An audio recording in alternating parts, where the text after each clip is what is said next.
En el año de 1870, Guanajuato no era una ciudad, sino una fiebre de plata que corría por las venas de la tierra y envenenaba el alma de los hombres. Las colinas, antes cubiertas por un manto verde, ahora mostraban las cicatrices de una ambición desmedida, cientos de socavones que se hundían como heridas abiertas en las entrañas del mundo. En lo alto, los varones de la plata construían palacetes de cantera y lujo, mientras en los valles, las familias de los mineros sobrevivían en un frágil equilibrio de fe y miseria. La brecha social era un abismo tan profundo como los propios túneles, y cada día, cientos de hombres descendían a ese abismo con la esperanza de arrancar de la roca un trozo de fortuna que les permitiera, por un día más, mantener a raya la desesperación que los acechaba en la superficie. La montaña daba, pero el precio que cobraba era siempre infinitamente más alto que el valor del metal. Para el minero, cada día comenzaba con un descenso voluntario a un infierno frío y húmedo. El aire en los túneles era una mezcla pesada de polvo mineral, el olor metálico del ozono y el sudor rancio de cuerpos agotados. El sonido era una sinfonía monótona y opresiva, el eco incesante de los picos contra la piedra, el goteo perpetuo de agua filtrándose por las grietas y, en las galerías más profundas y abandonadas, un silencio tan denso que parecía tener peso físico. La religiosidad que impregnaba la vida en la superficie se transformaba aquí abajo en una cruda superstición. Se persignaban no solo por devoción, sino por miedo, pues sabían que la mina era tanto una bendición de Dios como un dominio donde el diablo podía reclamar las almas de los codiciosos. Cada sombra danzante a la luz de las lámparas de carburo podía ser un presagio, cada corriente de aire, un susurro del más allá. Entre las siluetas anónimas que la montaña devoraba al alba, se encontraba la de Julián, un hombre de 40 años cuyo rostro estaba tallado por la preocupación y el agotamiento. Sus manos, callosas y agrietadas, delataban una vida de trabajo infructuoso. Aquella mañana, mientras esperaba su turno, su mirada se clavó con una envidia corrosiva en una cuadrilla que emergía a la luz del sol, empujando un carro que rebosaba de mineral de alta ley, cuya plata brillaba con una promesa obscena. Julián desvió la vista, apretó los puños y murmuró una oración inaudible antes de hacer la señal de la cruz en su pecho. Era un hombre bueno, un padre de familia acosado por las deudas, pero la desesperación era un fuego lento que consumía su prudencia. Al cruzar el umbral de la boca oscura del socavón, no solo entraba a su jornada laboral, sino que daba el primer paso hacia una condena que ni él ni nadie podía imaginar. El tiempo es un juez implacable y un pésimo guardián de secretos. Hoy, esa misma entrada a la mina, conocida por los lugareños como La Desdichada, es un monumento mudo al terror. Ya no resuena con picos y esperanzas, sino que está sellada por una gruesa pared de ladrillos toscos, una cicatriz de argamasa y olvido levantada hace más de un siglo. En su centro, una cruz de hierro forjado, carcomida por el óxido, parece vigilar la clausura. El metal rojizo se derrama por la pared en vetas que semejan lágrimas de sangre seca, un recordatorio perenne de que lo que sea que se encuentre detrás no debe ser perturbado jamás. El silencio que rodea el lugar es antinatural, profundo y cargado de historia. Es el silencio que sigue a un grito, el vacío dejado por más de una docena de hombres que un día entraron a trabajar y simplemente nunca más volvieron a ver la luz del sol. Los registros oficiales son parcos, una nota al pie en los libros contables de la antigua compañía minera que habla de un lamentable accidente. Pero la memoria del pueblo de Guanajuato es un archivo mucho más vívido y aterrador. Los ancianos, cuyos abuelos escucharon las historias de primera mano, narran una leyenda que hiela la sangre. No hablan de un derrumbe o una explosión, sino de algo mucho más siniestro. Cuentan que la mina despertó, que desarrolló un hambre insaciable y que, durante semanas, se tragó a los hombres uno por uno, arrastrándolos a sus profundidades sin dejar más rastro que el eco de sus gritos. La mina no fue cerrada por seguridad, fue, según sus palabras, clausurada por el diablo, una medida desesperada para sellar no una falla geológica, sino una puerta al infierno que la avaricia humana había abierto de par en par. Un derrumbe, una explosión de gas grisú.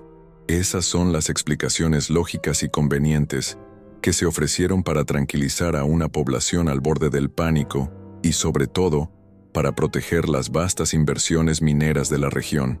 Pero la verdad que se susurra en los callejones sombríos de Guanajuato, la que se cuenta en voz baja cuando cae la noche, no habla de la ciencia de la geología, habla de una beta maldita, de ecos inhumanos que comenzaron a oírse en la oscuridad perpetua y de un hambre ancestral que despertó con la codicia de un solo hombre desesperado.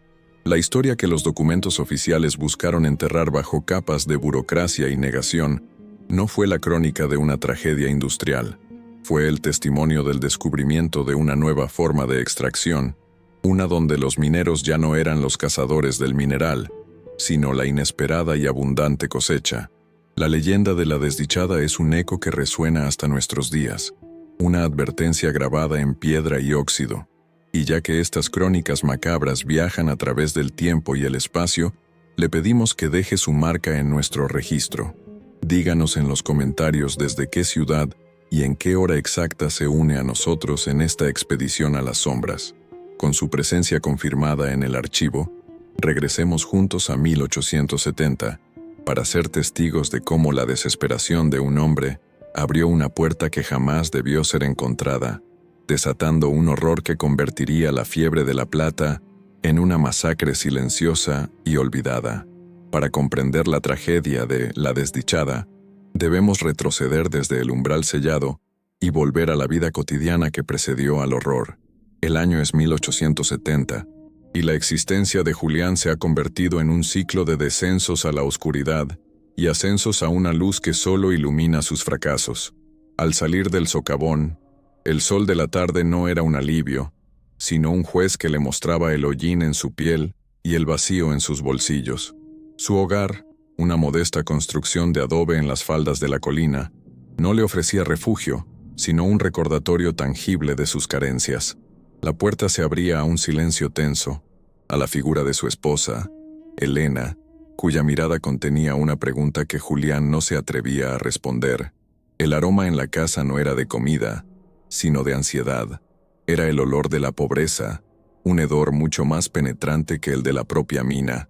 La confrontación era inevitable, un ritual tan predecible como el cambio de turno en la mina. Elena no era una mujer de reclamos agrios, sino de una tristeza afilada. Su voz, un susurro quebrado, hablaba de la despensa vacía, de los zapatos gastados de los niños, de la deuda creciente con el tendero que ya los miraba con desprecio. Cada palabra era un golpe sordo contra el orgullo de Julián, que se defendía con la única herramienta que le quedaba, una ira impotente. Él hablaba del esfuerzo, del riesgo, de la mala suerte, pero sus excusas sonaban huecas incluso para él. La discusión no trataba sobre el dinero, sino sobre la desesperanza, esa corrosión lenta que estaba deshaciendo el tejido de su familia. Incapaz de enfrentarse a la verdad en los ojos de su esposa, Julián se dio la vuelta y salió, cerrando la puerta a un problema que lo seguiría como su propia sombra. La cantina era el confesionario de los desesperados, un refugio ruidoso y maloliente donde los hombres podían transmutar su miseria en una bravuconería etílica. El aire, denso con el humo de cigarros baratos y el olor dulzón del pulque, acogió a Julián como a un viejo conocido. Se sentó en un rincón, lejos de las risas forzadas, buscando el anonimato en el fondo de un vaso. Era allí, en ese purgatorio de almas agotadas, donde las leyendas mineras cobraban vida propia. No eran simples cuentos, sino quimeras peligrosas, susurros de vetas milagrosas y tesoros escondidos que ofrecían una vía de escape a hombres que ya no creían en la providencia, pero estaban dispuestos a apostar lo poco que les quedaba a un golpe de suerte. Julián escuchaba, pretendiendo indiferencia, pero cada historia era una chispa sobre la pólvora de su desesperación. En una mesa cercana, un anciano cuya piel parecía un mapa de cicatrices mineras, pontificaba ante una audiencia de novatos. Su nombre se había perdido en el tiempo. Era simplemente el fantasma, un hombre que había sobrevivido a 3 derrumbes y había perdido a incontables compañeros.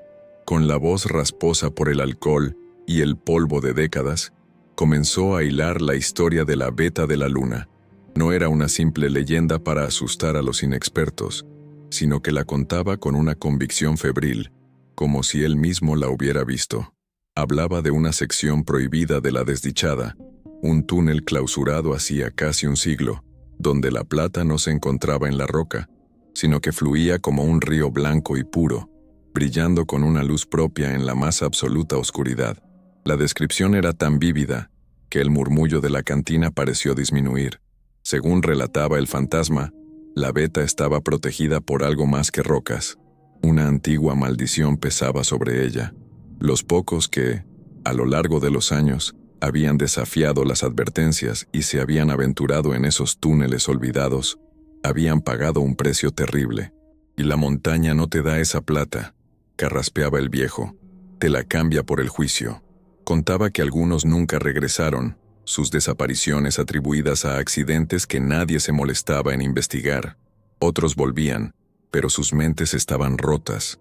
Sus ojos vacíos reflejaban un horror inenarrable y pasaban el resto de sus cortos días balbuceando sobre sombras que se movían y susurros que emergían de las paredes. La Beta de la Luna no era una promesa de riqueza, sino un boleto a la locura, una trampa para los codiciosos. Julián apuró su bebida, el líquido barato quemándole la garganta. Intentó desechar la historia como el delirio de un borracho, una fábula más en el repertorio de supersticiones mineras, pero las palabras del anciano se habían anclado en su mente. Una Beta de plata pura, un solo golpe de suerte que podría reescribir su destino, devolverle el respeto de su esposa, asegurar el futuro de sus hijos. La descripción de la locura y las desapariciones era inquietante, pero la desesperación es un filtro poderoso que minimiza el riesgo y magnifica la recompensa. En la mente de Julián, la historia dejó de ser una advertencia para convertirse en un mapa, un secreto prohibido que ahora le pertenecía. La codicia, latente hasta entonces, comenzó a germinar, alimentada por la fantasía de una riqueza tan inmensa que justificaba cualquier peligro. Al día siguiente, el aire de la mañana en la boca de la mina era frío y cortante, y traía consigo una sensación de presagio. Don Mateo, el capataz, reunió a su cuadrilla antes del descenso. Era un hombre de pocas palabras, cuya piel curtida y mirada severa imponían un respeto que los dueños de la mina, con sus trajes finos, jamás lograrían. Don Mateo no veía a sus hombres como activos reemplazables, los veía como hijos, hermanos, y sentía el peso de la vida de cada uno de ellos sobre sus hombros. Su experiencia no provenía de libros de contabilidad, sino de décadas sintiendo el pulso de la montaña, aprendiendo a interpretar sus crujidos, sus silencios y sus advertencias. Él sabía que la tierra no perdona la arrogancia, y un mal presentimiento le recorría la espina dorsal. «Escuchen con atención», dijo don Mateo, su voz grave resonando contra la roca. «Ha habido pequeños temblores en los niveles inferiores. Nada de qué alarmarse, pero la montaña está inquieta. Quiero que se mantengan en las galerías marcadas y aseguradas. Nada de atajos, nada de explorar túneles viejos. El que se desvíe no solo pone en riesgo su vida, sino la de todos. La ambición es mala consejera aquí abajo. Recuerden que la plata que vale es la que nos permite volver a ver a nuestras familias al final del día». Sus ojos recorrieron los rostros de sus hombres, deteniéndose una fracción de segundo en Julián, como si su instinto de viejo minero pudiera detectar la peligrosa idea que florecía en la mente del hombre desesperado. La advertencia era clara y directa, pero para Julián sonó como un desafío. Esa tarde, la mina fue testigo de un acto que sellaría el destino de muchos. Mientras el bullicio del cambio de turno cubría sus movimientos, Julián se deslizó hacia el polvorín, el pequeño almacén donde se guardaba el material más preciado y peligroso, la dinamita. Su corazón latía con una fuerza desbocada. Cada sombra parecía una acusación. El olor a químicos y a papel encerado llenaba el aire confinado. Sus manos, temblorosas pero decididas, buscaron a tientas en la penumbra hasta encontrar lo que buscaba. Agarró 2 cartuchos de dinamita, Su peso era una confirmación sólida y terrible de su decisión. No estaba simplemente robando propiedad de la compañía, estaba robando fuego de los dioses, una herramienta de creación y destrucción que, en sus manos, se convertiría en la llave de una puerta infernal. Con los explosivos ocultos bajo su camisa, el corazón martilleándole contra las costillas, Julián se mezcló de nuevo con la multitud de mineros que se dirigían a casa. Nadie notó su sigilo, nadie sospechó de la carga mortal que llevaba consigo. El peso de la dinamita era una presencia constante, un recordatorio físico del punto de no retorno que acababa de cruzar. Ya no era solo un hombre acosado por las deudas, era un conspirador, un hombre a punto de profanar el santuario prohibido de la montaña. En su mente, el riesgo se desvanecía ante la imagen brillante de la veta de la luna. No podía saber que su acto de desesperación no lo llevaría a la riqueza, sino que lo convertiría en el heraldo de una masacre, el que despertaría el hambre latente que dormía en las entrañas más profundas y olvidadas de Guanajuato. La noche en que Julián decidió su destino, la mina no era un lugar de trabajo, sino un mausoleo silencioso. Bajo el manto de una luna esquiva, se movió como un espectro entre las estructuras abandonadas. El peso de los 2 cartuchos de dinamita bajo su camisa era un ancla que lo arrastraba hacia su resolución. El aire frío de la sierra le cortaba la piel, pero un sudor helado le recorría la espalda, nacido no del esfuerzo, sino del terror y la anticipación. Cada crujido de la madera, cada susurro del viento entre los carros de mineral vacíos, sonaba como una acusación. No era solo la ley de la compañía minera lo que estaba a punto de violar, sino una ley más antigua, una que la montaña misma imponía con silencios y derrumbes. La desesperación lo había convertido en un profanador, dispuesto a saquear un sepulcro olvidado con la esperanza de encontrar un tesoro, sin pensar en lo que podría estar enterrado junto a él. Guiado por los fragmentos de la leyenda del viejo fantasma, Julián localizó la entrada al túnel prohibido. No era una simple barricada, sino una declaración de perpetuidad. Vigas de madera gruesa, hinchadas y podridas por la humedad de décadas, estaban clavadas sobre la boca del túnel. Sobre ellas, un letrero de hierro casi consumido por el óxido, apenas dejaba leer las palabras «peligro, clausurado por orden». El aire aquí era diferente, estancado y pesado, con un olor a tierra muerta y a tiempo detenido. Con un esfuerzo febril, usando una barra de hierro que había traído consigo, apalancó las maderas. El sonido de la madera vieja al romperse fue obscenamente ruidoso en el silencio sepulcral, como el crujido de huesos antiguos. Al abrir una brecha, una ráfaga de aire viciado, frío y con un extraño matiz mineral, escapó de las profundidades como un suspiro largamente contenido. Una vez dentro, el silencio se volvió absoluto, una presión física en sus oídos. El túnel era distinto a los demás, más angosto, con paredes que no mostraban las marcas regulares de los picos, sino una superficie más erosionada, casi natural. La luz de su lámpara de carburo apenas perforaba una oscuridad que parecía sólida, devorando la luz a pocos metros de distancia. Avanzaba con el corazón en la garganta, cada paso levantando nubes de un polvo tan fino que parecía ceniza. Se sentía como un intruso en un lugar que había sido sellado y olvidado por una buena razón.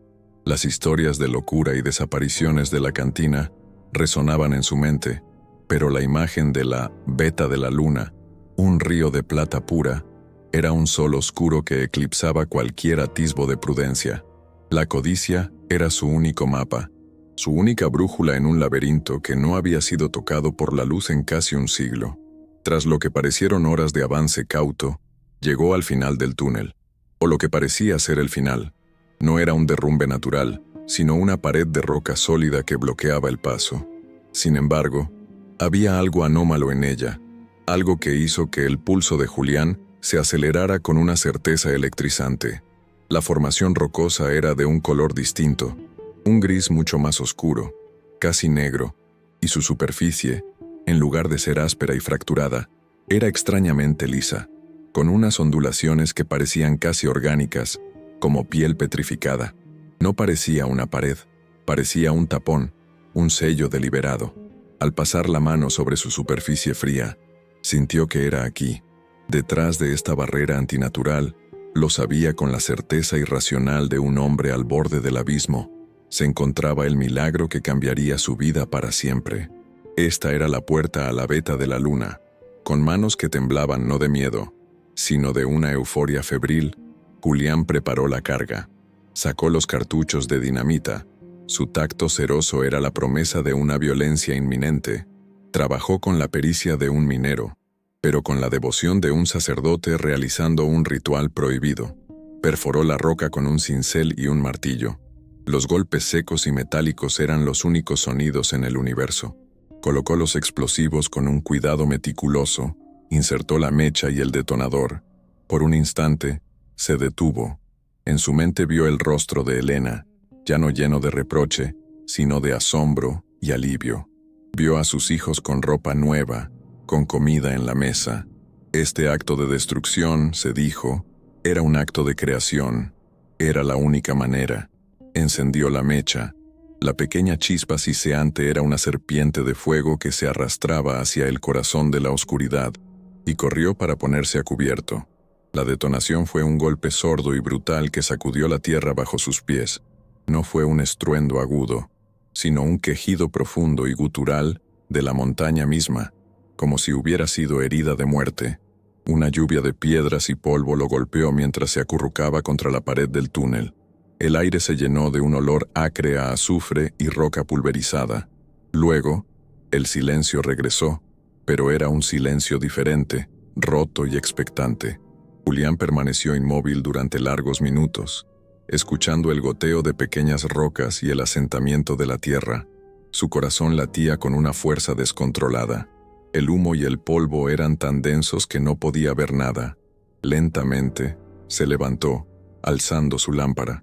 La luz luchaba por penetrar la nube opaca, proyectando formas fantasmales y danzantes. Había funcionado. La barrera había sido destruida. A medida que la nube de polvo comenzaba a disiparse, la luz de su lámpara reveló lo que la explosión había descubierto. Y no era lo que esperaba. No había un caos de rocas fracturadas, ni la visión brillante de una veta de plata. En su lugar, había una abertura. Un túnel casi perfectamente circular, de unos 2 metros de diámetro, que descendía en un ángulo suave hacia una negrura insondable. Las paredes del túnel no eran de roca viva, eran lisas, casi pulidas, como si hubieran sido horadadas por un proceso desconocido, no excavadas por herramientas humanas. De la boca de esta cavidad antinatural emanaba una corriente de aire, sorprendentemente cálida y húmeda, y con ella, un olor. Un aroma tenue pero inconfundible, vagamente dulce y cárnico, como el de carne asándose a fuego muy lento. No era el olor del mineral, era el olor de una despensa macabra. Julián se quedó paralizado en el umbral de lo desconocido. El pánico, frío y paralizante, se apoderó de él por primera vez. Cada instinto de minero, cada fibra de su ser, le gritaba que diera media vuelta y huyera, que sellara aquel agujero y no volviera a mirar atrás.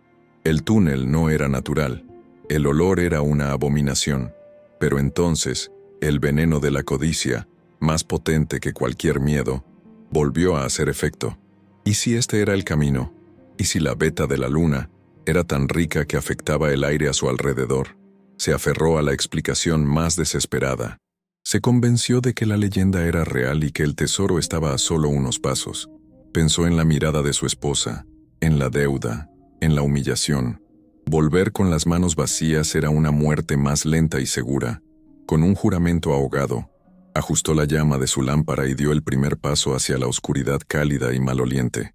La oscuridad dentro del nuevo túnel era de una calidad diferente, más densa, casi líquida. Envolvió a Julián y a la pequeña burbuja de luz de su lámpara al instante. El suelo era extrañamente blando, cubierto por una capa de polvo orgánico. Mientras avanzaba, el olor cárnico se intensificaba y empezó a oír sonidos extraños, apenas perceptibles, ecos lejanos de chasquidos húmedos y silbidos guturales que parecían venir de todas partes y de ninguna a la vez. Su luz captó por un instante marcas en las paredes, arañazos profundos que no podían haber sido hechos por ninguna herramienta. Fue entonces, mientras su cerebro intentaba procesar el horror de su situación, cuando su lámpara parpadeó y se apagó, no por falta de combustible, sino como si la oscuridad misma la hubiera ahogado. En la negrura absoluta se escuchó un único grito, abruptamente cortado. Luego, nada. El silencio regresó, preñado con el conocimiento de una presencia satisfecha. A la mañana siguiente, la ausencia de Julián fue notada en el pase de lista. Su esposa, Elena, se presentó en la entrada de la mina, con el rostro desencajado por la angustia. La noticia llegó rápidamente a los oídos de los dueños de la compañía, hombres pragmáticos que valoraban más la estabilidad de la producción que la vida de un solo peón. Una rápida y discreta investigación interna reveló el robo de la dinamita y las maderas rotas en la entrada del túnel clausurado. El pánico era un riesgo comercial inaceptable. Para evitar una histeria colectiva que pudiera paralizar las operaciones, se tomó una decisión rápida y fría. El informe oficial, redactado esa misma tarde, declaraba la trágica muerte de Julián a causa de un pequeño y desafortunado derrumbe en la Galería 7, un sector activo y muy alejado de la verdad. El caso fue cerrado con una pequeña compensación para la viuda.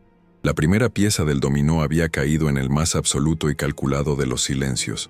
Para don Mateo, la explicación oficial de la compañía minera era un insulto a su inteligencia y a sus 40 años de experiencia bajo tierra.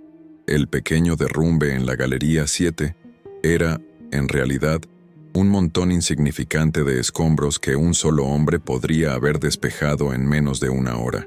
Se paró frente a la pila de rocas, la luz de su lámpara proyectando su sombra alargada sobre la escena. No había suficiente material para enterrar a un niño, mucho menos a un hombre corpulento como Julián. No había señales de una lucha, ni restos de su equipo, ni una sola gota de sangre. El aire en la galería estaba limpio, libre del polvo de sílice que acompaña a un colapso verdadero. La montaña no se había tragado a Julián. Alguien, o algo, lo había hecho desaparecer, y la compañía estaba dispuesta a enterrar la verdad junto con él, bajo una fina capa de mentiras administrativas.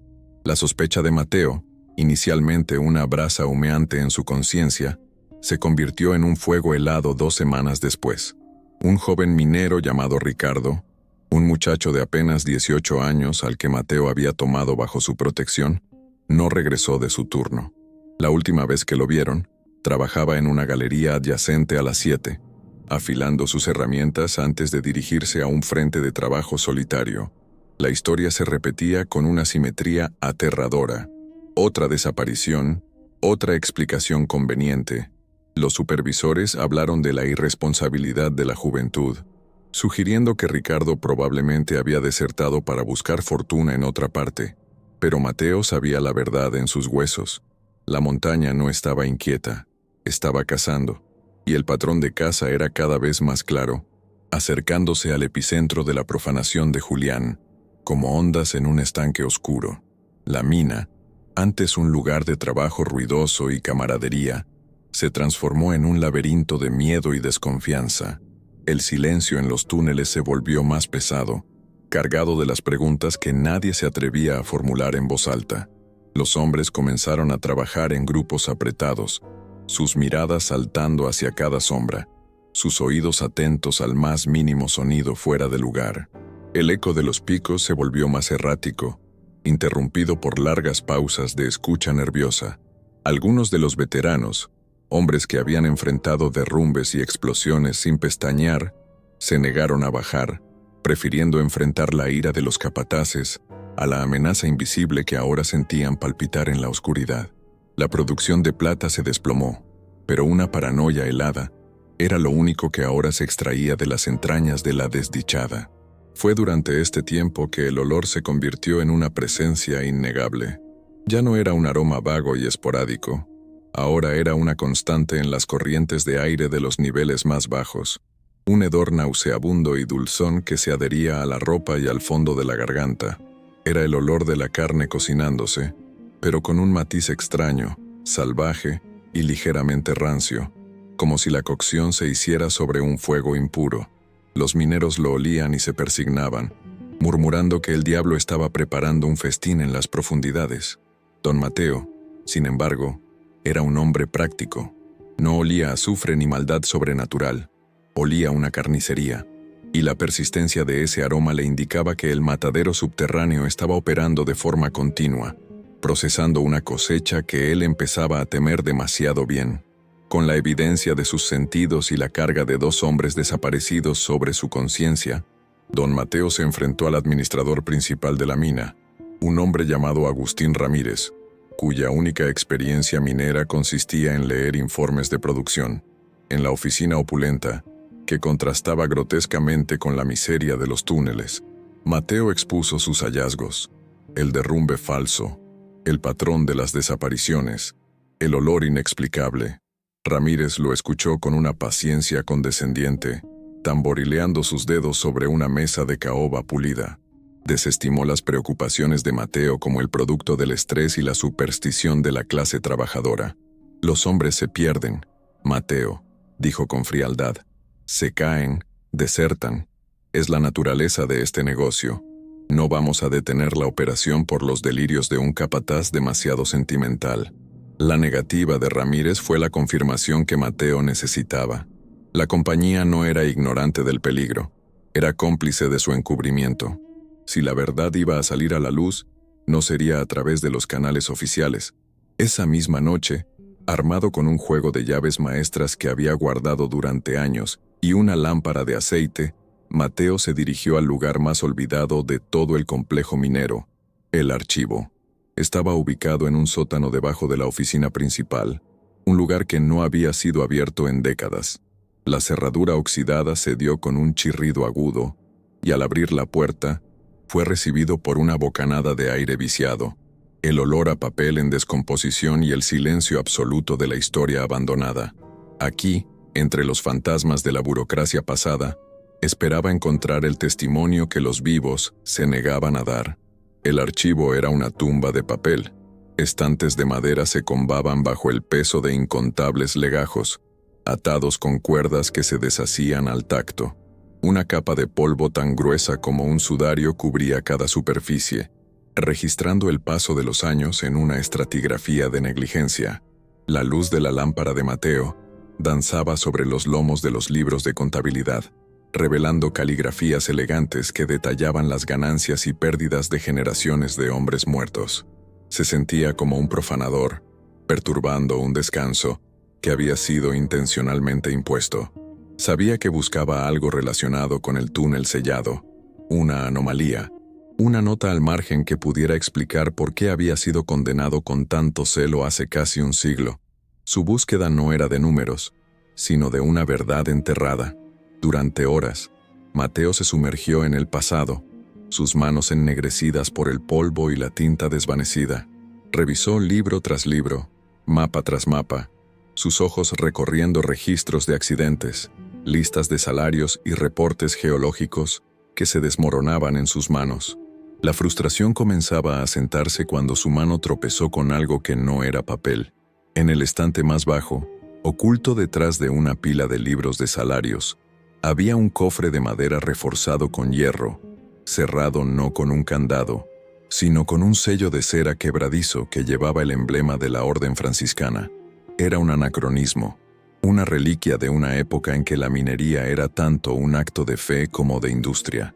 Con el corazón latiendo con una nueva esperanza, forzó el sello. Dentro, no había oro ni plata, sino un único pergamino enrollado. Desenrolló el documento con un cuidado reverencial. No era papel, sino una piel de animal curada, cubierta con una caligrafía meticulosa y dibujos de una precisión asombrosa. Era un mapa de la mina, pero de una versión mucho más antigua de la misma, datado en el año 1782. Los túneles no estaban designados con números, sino con los nombres de santos. Fue dibujado por Fray Antonio de la Cruz, un monje franciscano que, según la leyenda, había sido el primero en bendecir la mina. El mapa era una obra de arte, una fusión de ciencia y fe, detallando las vetas de mineral con la misma devoción con la que se iluminaría un manuscrito sagrado. Mateo sintió un escalofrío al reconocer la topografía. A pesar de los casi 100 años de diferencia, la estructura básica de la mina seguía siendo la misma. Sus dedos trazaron los túneles familiares hasta que encontró la sección que buscaba. Allí estaba, la galería que Julián había profanado.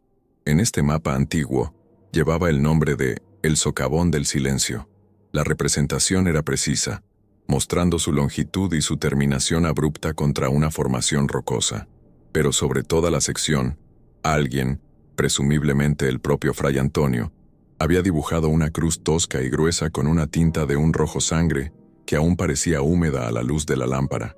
La cruz no era una simple marca de corrección, era una condena, una advertencia violenta que gritaba a través de los siglos. Al lado de la cruz, escrita con la misma tinta roja y una mano temblorosa que contrastaba con la caligrafía serena del resto del mapa, había una inscripción en latín y español. Mateo, que había aprendido algo de latín de un sacerdote en su juventud, se inclinó para descifrar las palabras. La primera parte era un latín clásico de advertencia, usado en los mapas antiguos para designar territorios inexplorados y peligrosos. Hic sunt dracones, aquí hay dragones. Pero era la segunda parte, en un español crudo y desesperado, la que le heló la sangre en las venas. Decía, clausurado, peligro para el alma. No era una advertencia geológica sobre derrumbes o gases, era una advertencia teológica, una declaración de que lo que habitaba en ese túnel no era una amenaza para el cuerpo, sino para la esencia misma del ser. El mapa no describía una mina, describía la frontera de un infierno terrenal, sellada por hombres de fe para proteger al mundo de lo que yacía al otro lado. Mientras Mateo aún procesaba el terrorífico significado del mapa, el horror en la mina se manifestaba de formas más tangibles. Días después, un grupo de mineros que se había adentrado más de lo habitual en busca de una nueva veta, hizo un descubrimiento espantoso. En un túnel lateral abandonado, encontraron los restos de una de las mulas de carga que había desaparecido semanas antes. El animal no estaba simplemente muerto, había sido sistemáticamente desmembrado y consumido. La mitad delantera del cuerpo estaba intacta, pero la mitad trasera había sido despojada de toda su carne con una precisión casi quirúrgica, dejando los huesos limpios y apilados a un lado. No había marcas de carroñeros salvajes como coyotes o pumas. Las marcas en los huesos eran de herramientas afiladas, de un despiece metódico. Alguien había estado faenando en la oscuridad. El pánico se intensificó con el descubrimiento de objetos personales de los mineros desaparecidos en lugares absurdos, desafiando toda lógica y explicación. El pico favorito de Julián, reconocible por una muesca particular en el mango, fue encontrado clavado en una viga de madera a más de 10 metros de altura en el pozo principal, un lugar al que nadie podría haber llegado sin andamios. La lámpara de carburo de Ricardo apareció en un nivel completamente diferente, cuidadosamente colocada en un nicho en la pared, como si fuera una ofrenda votiva. Estos no eran los rastros de un accidente o un derrumbe, eran mensajes, actos deliberados de una inteligencia extraña y burlona. Eran trofeos macabros, exhibidos para que todos los vieran, una declaración de dominio sobre el laberinto subterráneo. La prueba final y más inquietante llegó de la mano de un joven gambusino que había estado explorando cerca de la entrada ahora sellada del Socavón del Silencio. Buscando entre los escombros que había dejado la barricada rota de Julián, encontró un objeto que no pertenecía a ninguna herramienta minera conocida. Era un artefacto de unos 20 centímetros de largo, tallado en lo que parecía ser un fémur. El hueso había sido pulido hasta obtener un brillo opaco y afilado en un extremo, hasta formar una punta de lanza letal. Pero lo más perturbador era el hueso en sí. Era demasiado delgado para ser de un animal grande como una vaca o un caballo, pero demasiado grueso para ser de un animal pequeño. Su curvatura y proporciones eran inquietantemente, inconfundiblemente, humanas. Con el mapa franciscano extendido sobre su mesa y el artefacto de hueso en su mano, don Mateo finalmente vio la imagen completa. Las piezas encajaron con una claridad aterradora. El mapa no advertía sobre dragones míticos, sino sobre una forma de vida real y peligrosa que los monjes habían encontrado y sellado. Las desapariciones no eran accidentes, eran secuestros, la recolección de una cosecha. El olor a carne no era la obra del diablo, era el hedor de una cocina subterránea. El hueso tallado era la herramienta de un carnicero que usaba los restos de sus presas anteriores para cazar a las nuevas. No se enfrentaba a un monstruo, a un demonio o a una maldición. Se enfrentaba a una civilización de cazadores subterráneos, cuya beta más preciada no era la plata, sino la carne humana. El administrador Ramírez y los dueños de la mina nunca lo escucharían. Presentarles un mapa del siglo XVIII y un hueso tallado solo reforzaría su creencia de que estaba loco. Continuarían con el encubrimiento, sacrificando a más hombres en el altar de la producción hasta que la mina entera se convirtiera en un matadero. Miró por su ventana hacia la colina donde la desdichada abría su boca oscura y supo que las autoridades de la superficie eran inútiles. La ley que regía allí abajo era más antigua y brutal. El peso de la responsabilidad se asentó sobre él, frío y pesado como el plomo. Si había alguna esperanza de rescatar a los hombres que pudieran seguir vivos, si había alguna forma de detener la masacre, no vendría de arriba. Tendría que descender él mismo, no como un capataz, sino como un cazador, para enfrentarse a los dragones en su propio cubil. La decisión fue tomada en el silencio de su pequeña habitación, a la luz de una única vela. No había vuelta atrás. Ignorar lo que sabía sería condenar a muerte a todos los hombres que tenía a su cargo. Reunió a los pocos mineros en los que aún podía confiar plenamente, hombres curtidos, leales no a la compañía sino a él, y que habían visto suficiente para saber que el miedo que sentían era real. Les mostró el mapa, les explicó la inscripción, les describió el horror del hueso tallado. No les prometió riqueza ni gloria, solo un descenso a un infierno del que quizás no regresarían. Su misión ya no era extraer plata, sino arrancar a sus hermanos de las garras de una oscuridad hambrienta que había despertado. El plan comenzó a formarse. Volverían al socavón del silencio, pero esta vez no con picos, sino con armas. La noche antes del descenso, don Mateo no durmió. Pasó las horas estudiando el mapa de Fray Antonio, memorizando cada túnel, cada intersección, cada sombra dibujada por la mano del monje. El mapa no era solo una guía geográfica, se había convertido en un texto sagrado, el único evangelio que podría guiarlos a través del valle de la sombra de la muerte. Limpió su viejo revólver. El metal frío era un consuelo tangible contra el terror abstracto que lo esperaba. No era un soldado ni un héroe. Era simplemente un hombre viejo que se negaba a permitir que sus hombres fueran borrados del libro de la vida, convertidos en una nota al pie anónima en los registros de una compañía sin alma. Mañana, descendería para enfrentarse a los dragones, y descubriría, de la manera más brutal, por qué la advertencia era sobre el peligro para el alma. Bajo una luna enferma, un pequeño grupo de hombres se reunió en la boca profanada de la desdichada. Eran 6, incluyéndolo a él. Don Mateo, con el mapa de 1782 en una mano y un revólver en la otra, se asemejaba a un profeta sombrío a punto de guiar a sus fieles al infierno. Sus compañeros no eran soldados, sino mineros con décadas de polvo y oscuridad en sus pulmones, hombres que habían decidido que la lealtad a sus hermanos desaparecidos pesaba más que el terror a lo desconocido. Estaban armados con viejos rifles, machetes y la determinación desesperada de quienes ya no tienen nada que perder. No hubo discursos ni arengas, solo un intercambio de miradas y un asentimiento silencioso. Juntos, cruzaron el umbral, dejando atrás el mundo de la luz y adentrándose en el túnel que Julián había abierto, el pasaje que el fraile Antonio de la Cruz había condenado hacía un siglo. El descenso por el túnel circular fue una inmersión en un nuevo tipo de oscuridad. El aire, antes meramente cálido, ahora era pesado, húmedo y sofocante, cargado con el hedor cárnico que se había convertido en una presencia física, una náusea constante.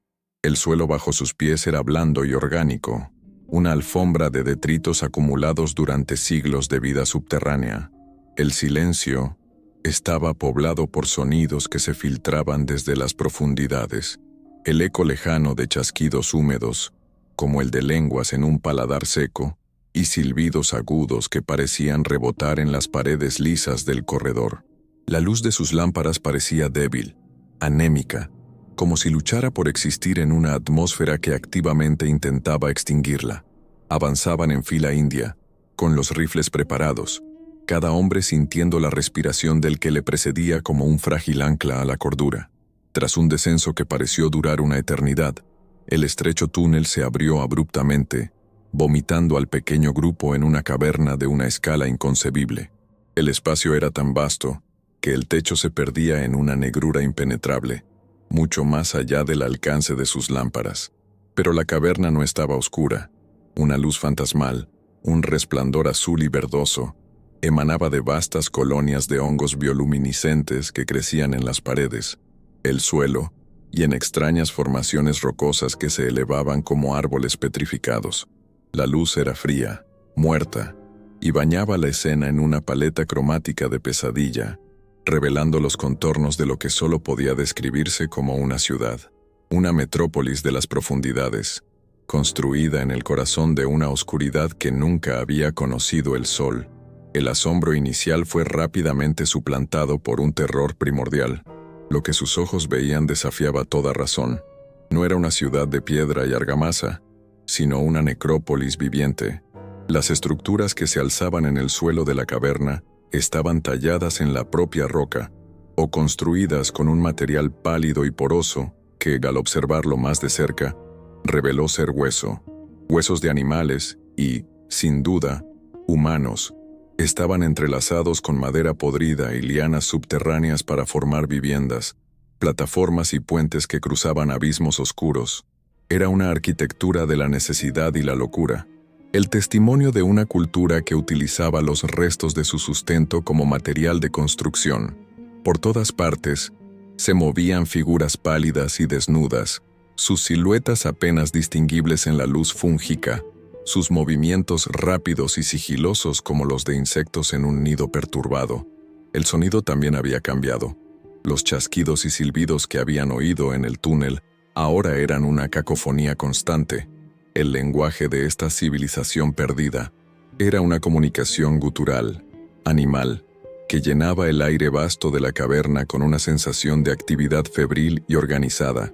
Don Mateo y sus hombres se agazaparon detrás de una formación rocosa, sus corazones martilleando contra sus costillas, tratando de asimilar la enormidad de su descubrimiento.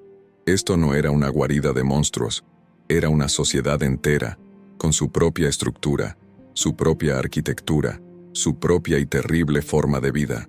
La leyenda de la Beta de la Luna era una mentira, una interpretación errónea. La verdadera riqueza de estas profundidades, la única que importaba aquí, era la carne fresca que ellos mismos representaban en ese momento. Mientras sus ojos se adaptaban a la penumbra espectral, enfocaron su atención en el centro de la ciudad subterránea. Allí, en una especie de plaza central iluminada por un cúmulo particularmente denso de hongos luminiscentes, se encontraba la confirmación de sus peores pesadillas. Una serie de jaulas toscas, construidas con costillas humanas y vigas de madera oscura, se alineaban en un semicírculo, y dentro de ellas había gente, figuras demacradas y sucias, con las ropas de minero hechas jirones, se acurrucaban en el suelo. Sus rostros eran máscaras de terror catatónico. Con una oleada de horror y náusea, Mateo reconoció a Ricardo, el joven aprendiz, y en otra jaula, vio los restos de lo que alguna vez fue Julián, ahora una figura esquelética con la mirada perdida en un infierno privado. No eran prisioneros, eran ganado. En ese momento, varias de las pálidas criaturas, los moradores de la Beta Oscura, se acercaron a una de las jaulas. Eran humanoides, pero deformados por eones de existencia subterránea. Su piel era de un blanco traslúcido, casi sin pigmento, sus extremidades largas y delgadas. La mayoría parecían ciegos, con los ojos reducidos a hendiduras lechosas, y se orientaban con una combinación de oído agudo y un sentido del olfato que probaba el aire con movimientos espasmódicos de la cabeza. Se movían con una gracia inquietante y depredadora, Con una llave de hueso, abrieron una de las jaulas y arrastraron a un minero anónimo que gritaba y luchaba débilmente. Ignorando sus súplicas, lo arrastraron hacia una gran losa de piedra plana en el centro de la plaza, un altar evidente para el ritual que estaba a punto de comenzar. Lo que siguió fue un acto de una eficiencia tan metódica que resultaba más aterrador que cualquier violencia frenética. Los moradores, operando con la precisión de carniceros experimentados, sujetaron al hombre a la losa.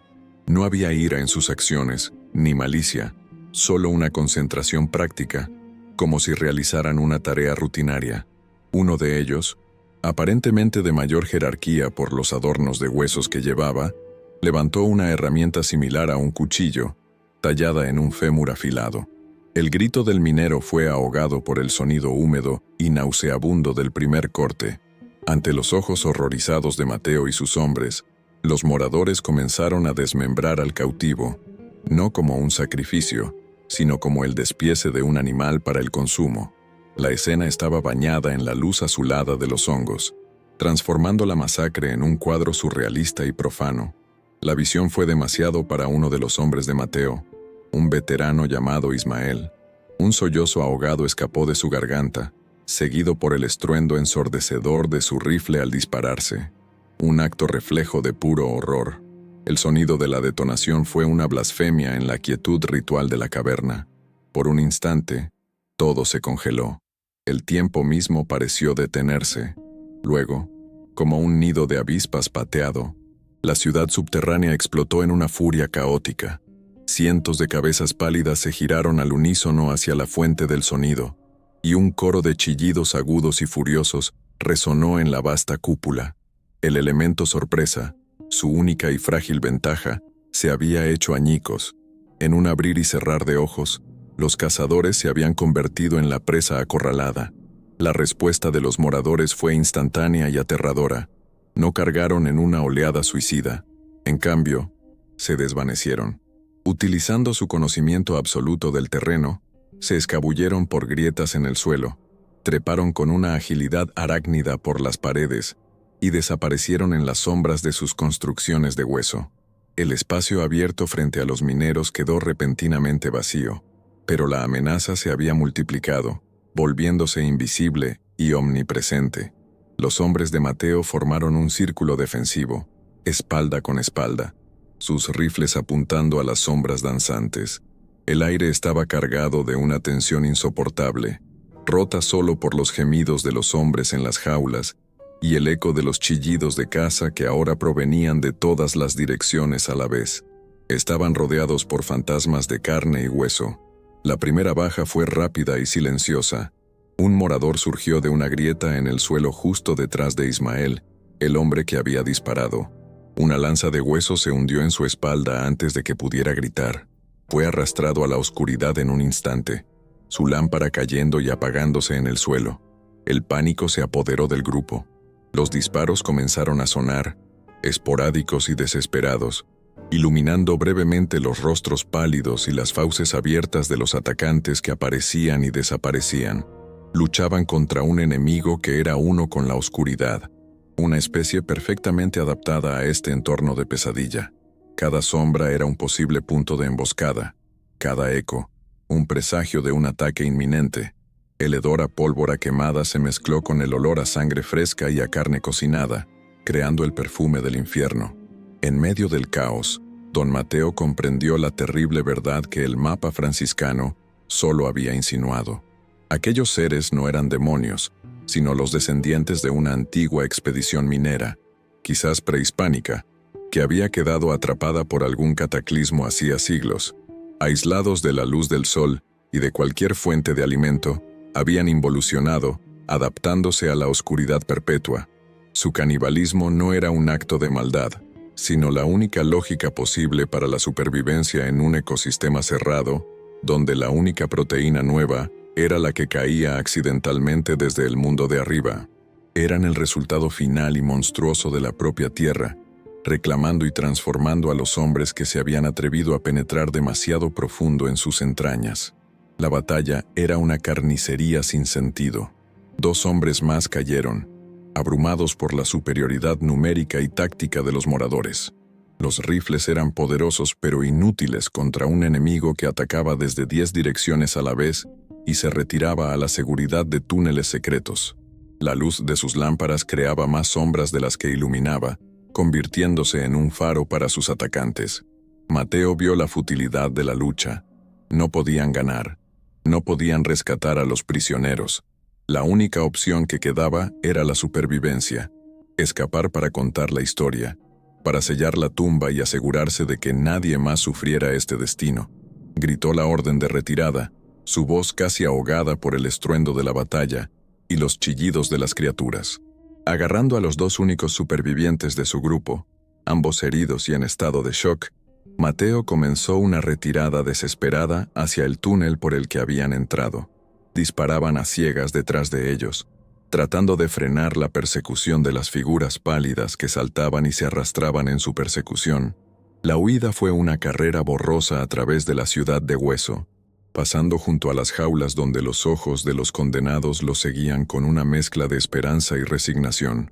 Cada paso era una agonía, sabiendo que estaban abandonando a sus compañeros a un destino peor que la muerte, pero la elección ya no era entre el heroísmo y la cobardía, sino entre la aniquilación total y la posibilidad de que al menos la verdad, terrible como era, pudiera sobrevivir para advertir a otros.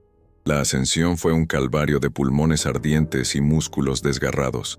Mateo, arrastrando a sus dos hombres supervivientes, se abrió paso hacia arriba por el túnel liso, el sonido de la persecución disminuyendo a sus espaldas, mientras se adentraban de nuevo en las galerías familiares de la desdichada.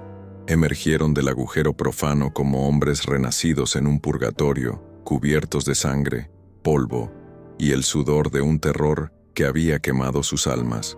No hubo alivio en su escape, solo el intercambio de un infierno por otro. Atrás quedaba la ciudad de hueso, los gritos de los condenados y una verdad tan monstruosa que amenazaba con derrumbar la razón. Habían sobrevivido al nido de los dragones, pero las garras de la memoria ya se habían clavado en ellos para siempre, y el eco de los chillidos de caza los perseguiría en cada silencio por el resto de sus vidas.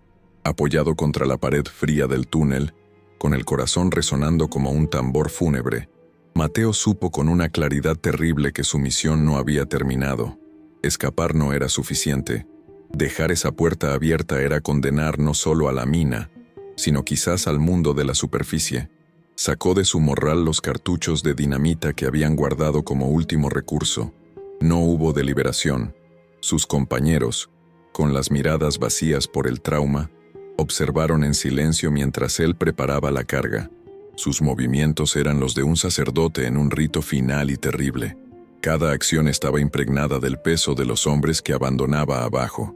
No estaba sellando una mina, estaba consagrando una tumba masiva, realizando el entierro que la compañía minera nunca les daría, y sepultando la verdad bajo toneladas de roca para proteger a los vivos de una pesadilla que no podrían comprender. La explosión fue diferente a la de Julián. No fue un estallido agudo y codicioso, sino un estruendo profundo y resonante, un lamento gutural que pareció emanar de las mismas entrañas de la tierra. La montaña entera se estremeció, y el techo del túnel donde se encontraban crujió, liberando una lluvia de polvo y escombros. El pasaje que conducía a la ciudad subterránea colapsó sobre sí mismo en una avalancha de roca y tierra. El aire se llenó de un silencio ensordecedor, un vacío que absorbió todo sonido. Cuando el polvo se asentó, no quedaba nada, solo una pared sólida de roca destrozada. El camino al infierno había sido cerrado. Mateo y los dos supervivientes no se sintieron salvados, sino malditos, convertidos en los guardianes mudos de un secreto atroz, los únicos que sabían que el silencio al otro lado de esa pared no significaba paz, sino una paciencia hambrienta. El encubrimiento de la compañía fue tan rápido y eficiente como la carnicería de los moradores. Cuando Mateo y los supervivientes finalmente emergieron a la superficie, espectros balbuceantes al amanecer, fueron inmediatamente interceptados por los supervisores. Su historia de una civilización caníbal fue descartada como una alucinación masiva. el producto de la inhalación de gases y el shock de un supuesto accidente. El informe oficial, redactado y distribuido esa misma tarde, hablaba de una catastrófica explosión de gas grisú, una tragedia impredecible que se había cobrado la vida de más de una docena de valientes mineros. La desdichada fue declarada geológicamente inestable y cerrada permanentemente, su entrada sellada con ladrillo y una cruz de hierro. La verdad no solo fue enterrada bajo la montaña, sino también bajo el peso de la tinta oficial y la indiferencia corporativa. El destino de los supervivientes fue una lenta erosión del alma. La compañía les pagó una suma generosa a cambio de su silencio perpetuo, un soborno que se sentía como sangre en sus manos. Los dos compañeros de Mateo, incapaces de reconciliar el horror que habían presenciado con el silencio que se les imponía, se hundieron en el alcohol y la locura.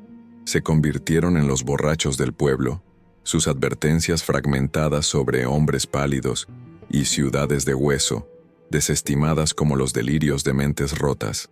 Don Mateo, por su parte, se retiró a una vida de reclusión silenciosa. Se convirtió en un fantasma en su propia vida, su mirada siempre perdida en la distancia, atormentado por el recuerdo de las jaulas y la certeza de que el mal seguía vivo, latente, justo bajo los pies de todos. El olor fantasma a carne cocinada lo despertaba por las noches, un recordatorio sensorial de su fracaso y su condena. Así nació la leyenda. La historia oficial de una explosión de grisú nunca fue suficiente para la imaginación popular, una que estaba acostumbrada a encontrarle un rostro sobrenatural a la tragedia. Los relatos confusos de los supervivientes dementes se fusionaron con las viejas supersticiones mineras, creando un mito mucho más potente y aterrador. La gente empezó a susurrar que la desdichada no había sufrido un accidente, sino que había despertado, que la montaña misma, ofendida por la avaricia de los hombres, había desarrollado un hambre y los había devorado. El nombre, la desdichada, se adhirió a la mina como una segunda piel, un estigma de mala suerte y terror. La historia dejó de ser un evento para convertirse en un cuento de advertencia, una fábula macabra para mantener a los niños alejados de las colinas y a los mineros novatos llenos de un temor reverencial. Hoy, la entrada a la desdichada permanece como un monumento mudo a esa leyenda. La pared de ladrillos, ahora cubierta de musgo y enredaderas, y la cruz de hierro, carcomida hasta el alma por el óxido, son todo lo que queda. El lugar se ha transformado en un santuario improvisado. Generaciones de lugareños, ignorantes de la verdad específica pero herederos del terror general, continúan dejando ofrendas en su base, pequeñas cruces de madera, flores silvestres que se marchitan bajo el sol, y velas derretidas forman una alfombra de recuerdo. Rezan por las almas de los mineros que murieron en el accidente, sin saber que su tributo se encuentra sobre el umbral sellado de un reino de pesadilla, y que los hombres que conmemoran no fueron víctimas de la geología, sino de una cosecha. La ironía de sus oraciones cuelga pesada en el aire silencioso. Este legado de horror nos obliga a plantear una pregunta incómoda, una que resuena desde las profundidades de la tierra. ¿Quiénes eran los verdaderos monstruos en esta crónica de oscuridad? ¿Eran los moradores, esos descendientes de una tragedia antigua, que simplemente hicieron lo necesario para sobrevivir en un mundo sin luz ni esperanza, siguiendo la ley más fundamental de la naturaleza? ¿O el monstruo éramos nosotros? La codicia ciega de Julián que rompió un sello sagrado, la ambición desmedida de la compañía que cavaba cada vez más profundo por un metal brillante, indiferente al infierno que pudiera desatar, y la fría indiferencia de una sociedad que valora más la plata que la vida de sus hombres. La desdichada no es solo la historia de lo que se encontró en la oscuridad, sino de la oscuridad que llevamos dentro. La cámara se acerca lentamente a la pared de ladrillos que sella la entrada. El tiempo y la intemperie han abierto fisuras en la argamasa. Enfocamos en una de ellas, una grieta oscura y profunda, de la que parece emanar un frío antinatural. Por más de un siglo, el silencio ha sido la única respuesta desde las profundidades. Pero el silencio no es sinónimo de ausencia. La narración oficial habla de un caso cerrado, de un peligro extinguido, pero la leyenda, más sabia, Sugiere que el hambre no muere, simplemente espera, pacientemente, en la oscuridad absoluta. Una civilización entera ha tenido más de 100 años para recordar el sabor del mundo de la superficie. Tal vez la verdadera tragedia de la desdichada no es lo que ocurrió en 1870, sino el hecho de que su historia, quizás, aún no ha terminado. Los registros oficiales mienten, los libros de contabilidad ocultan la verdad bajo cifras y eufemismos, pero la memoria, transmitida en susurros y leyendas a través de generaciones, conserva un fragmento del terror real.